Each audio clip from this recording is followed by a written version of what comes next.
जय हिंद मेरे साथियों। और आज की वीडियो में मैं क्लास 10th का बायोलॉजी का चैप्टर नंबर 1 जय प्रक्रम एनसीईआरटी की बात किया जाए तो जय प्रक्रम में चार चैप्टर आते हैं। पोषण, श्वसन, उत्सर्जन, परिवहन। और भारतीय भवन में चैप्टर नंबर 1 है, पोषण के बारे में बताया गया है। चैप्टर 2 में श्वसन के बारे में, चैप्टर 3 में उत्सर्जन के बारे में और चैप्टर 4 में परिवहन के बारे में बताया गया है। मैं आपको एक एक करके हर चैप्टर के बारे में बताएंगे। पहला चैप्टर है जैव प्रक्रम, जिसको अंग्रेजी में बोलते हैं लाइफ प्रोसेस। जैव प्रक्रम, जैव के मतलब क्या होता है? जैव के मतलब होता है सजीव, सजीव होता है। अब प्रक्रम के मतलब सजीव अपना भोजन कैसे बनाता है, भोजन जो है ना सजीव कैसे बनाता है, भोजन कैसे बनाता है ये। तो उससे पहले हम बायोलॉजी पढ़ रहे हैं तो बायोलॉजी के बारे में बेसिक नॉलेज होना चाहिए। तो बायोलॉजी है विज्ञान का शाखा किसको बोलते हैं? तो ब्रांच है। विज्ञान का ब्रांच कौन है? विज्ञान का 3 ब्रांच होता है, फिजिक्स, केमिस्ट्री, बायोलॉजी के बारे में हम जानेंगे। तो विज्ञान की एक शाखा है जिसमें जीवधारियों का मतलब सजीव के बारे में इसमें क्या करते हैं? पढ़ते हैं, जिसको हम सजीव को लिविंग बोलते हैं, के बारे में हम अध्ययन करते हैं। अध्ययन का मतलब लॉजी करना, मतलब सजीव के बारे में पढ़ना है क्या कहलाता है? जीव विज्ञान। सजीव के बारे में पढ़ना क्या कहलाता है? जीव विज्ञान। और एक है इसका जनक की बात किया जाए तो जीव विज्ञान का जनक कौन है? जीव विज्ञान का जनक है अरस्तु।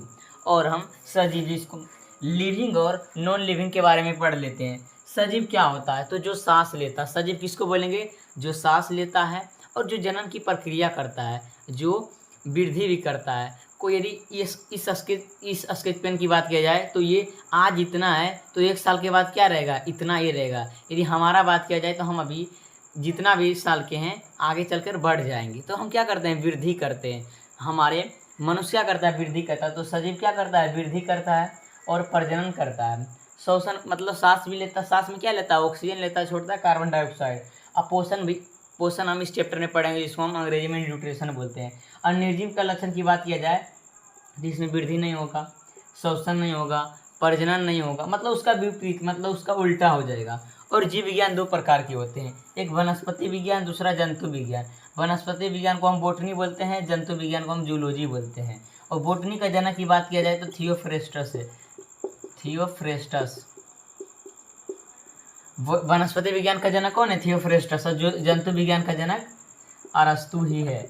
क्योंकि हम इसमें किसके बारे में पढ़ते हैं? इसमें हम सजीवों के बारे में पढ़ते हैं, मतलब जीव जंतुओं के बारे में पढ़ते हैं। किसके बारे में? जीव प्लस जंतु के बारे में पढ़ते हैं। और वनस्पति की बात किया जाए इसमें हम पेड़ पौधों के बारे में पढ़ते हैं। किसके बारे में? पेड़ पौधा क्या एक सजीव है, ठीक है ना, उसी के बारे में हम। तो जैव प्रक्रम की बात किया जाए, जिसको हम बोलते हैं अंग्रेजी में लाइफ प्रोसेस। जैव प्रक्रम की बात किया जाए तो बोलेंगे वह सारी क्रियाएं, वह सारी काम जो हमारे जो जीव के अंदर होता है। अनुरक्षण का मतलब होता है बचाव का कार्य करता हूँ, बचाव करना होता है ना अनुरक्षण का मतलब। तो बोलेंगे वे सारी क्रिया, वैसा काम जो हमारे जीव के शरीर में जो इम्पोर्टेंट काम होता है उसको क्या बोलेंगे? जैव प्रक्रम बोलेंगे। इसमें पोषण आ जाएंगे। पोषण क्या हमारे जीव के लिए क्या है? इम्पोर्टेंट है कि नहीं? श्वसन है, उत्सर्जन है, परिवहन है इत्यादि, तो ये सब है। और पोषण को, जिसको हम अंग्रेजी में न्यूट्रिशन बोलते हैं, इसका परिभाषा है पोषक तत्वों को ग्रहण करना। पोषक तत्वों को ग्रहण करना, देखो हमारे शरीर में भोजन का कोई कारण नहीं होता है, भले भोजन में जो होता है पोषक तत्व उसको हमको ग्रहण करना है। भोजन से हमें कोई मतलब नहीं, भले भोजन में हमें कार्बोहाइड्रेट, प्रोटीन, विटामिन, जल एवं खनिज से मतलब होता है। तो पूछा जाएगा पोषक तत्व का नाम, तो पोषक तत्व 5 होते हैं। पोषक तत्व कितने होते हैं? 5 होते हैं। जो पहला है कार्बोहाइड्रेट, विटामिन, प्रोटीन, जल एवं खनिज, बसा, ये सब आते हैं। और पोषण 2 प्रकार के होता है, एक होता है स्वपोषण, दूसरा होता है परपोषण। तो वैसा पोषण जो अपना भोजन स्वयं बनाता है बल्कि दूसरों जीवों पर निर्भर नहीं रहता, उसको क्या बोलेंगे? स्वपोषण। इसका एग्जाम्पल पेड़ पौधा होगा। और परपोषण की बात किया जाए, एक होता है परपोषण। एक क्या होता है? परपोषण। तो बोलेंगे वैसा जीव, क्या बोलेंगे? वैसा जीव, वैसा पोषण जिसमें जीव अपना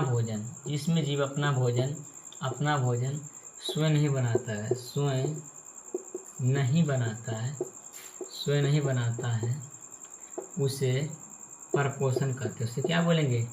परपोषण बोलेंगे। इसका एग्जाम्पल की बात करें तो इसका एग्जाम्पल हो जाएगा,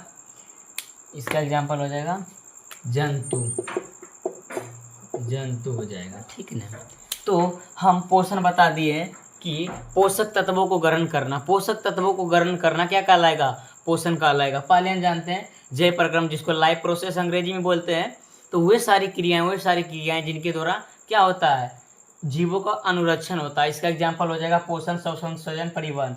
और पोषण क्या, जिसको अंग्रेजी में न्यूट्रिशन बोलते हैं। तो पोषक तत्वों को ग्रहण करना, पोषक तत्व जितना भी है, पोषक तत्व 5 है, वसा, प्रोटीन, विटामिन, जल एवं खनिज, कार्बोहाइड्रेट, इसको ग्रहण करना क्या कहलाएगा? पोषण कहलाएगा। पोषण 2 प्रकार के होते हैं, एक स्वपोषण, दूसरा परपोषण। स्वपोषण किसको बोलते हैं? वैसा पोषण जो अपना भोजन स्वयं बनाते हैं, बल्कि दूसरों जीवों पे निर्भर नहीं रहते हैं। जैसे में पेड़ पौधा क्या आप लोगों को पानी की जरूरत पड़ती है? पेड़ पौधा पड़ती है, तो उसको कौन देता है? भगवान देता है, ईश्वर जिसको बोलते हैं। और उसको सूर्य प्रकाश की जरूरत पड़ती है तो वो अपने से ले लेता। पर यदि मनुष्य की बात किया जाए तो ये अपना भोजन स्वयं नहीं बनाता है, बल्कि दूसरों जीवों पर निर्भर रहता है, इसलिए इसको परपोषण बोलते हैं। इसका एग्जाम्पल जंतु हो जाएगा।